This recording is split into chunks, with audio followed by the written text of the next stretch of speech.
This is in Cambodia when kids are seeing water come out of the ground for the first time in their lives.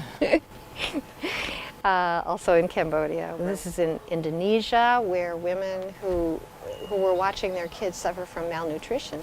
These are salt workers, which is one of the toughest jobs, and it mostly is done by young girls and women.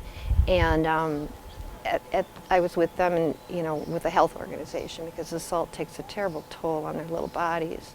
Annie Griffiths has thousands of photographs she has taken all around the world. One of the first female photographers at the famous National Geographic magazine. In the span of 45 years, she has traveled to over 150 countries and all 7 continents. I've always felt that being a woman was an advantage in my job.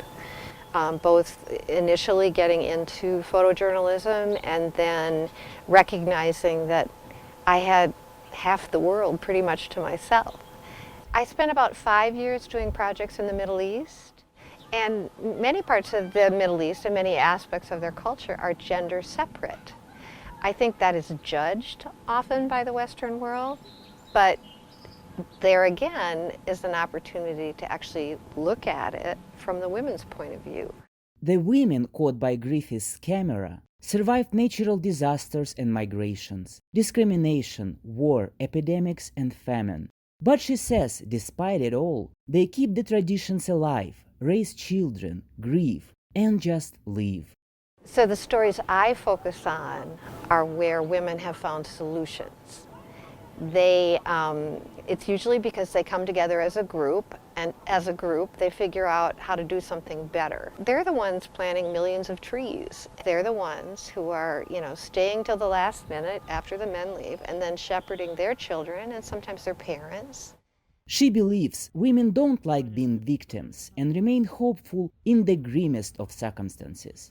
And that was the reason why Griffiths decided to found the charity project Ripple Effect Images that funds programs for women in developing countries. The idea came to her 9 years ago when Griffiths saw the data from the United States Agency for International Development on humanitarian aid. 2 cents out of every American aid dollar went to programs for women. So 98% went to men's programs. So I literally called my girlfriends, who are some of the best photographers in the world, and said, look, why don't we learn from the women we observe in the wider world? They reported raising over $10 million just in those first 6 years. So it works, when you humanize a situation. So you don't talk about the women of Morocco. You show a woman from Morocco, and you see the light in her eyes. But work is not all Griffiths focuses on. She is the mother of 2 children, and from the very start she promised herself to never part with them for more than 2 weeks. Most of her work trips with National Geographic lasted at least 3 months. So, like their mother, Griffiths' children saw dozens of countries and met thousands of people.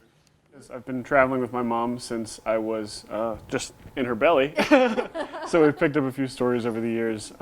We've been to some really remarkable places. Few real highlights over the years. I think that the Middle East is always going to be really special to me.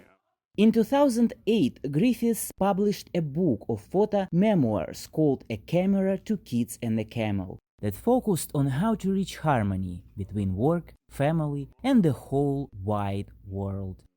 Maxim Moskalko for VOA News, Reston, Virginia.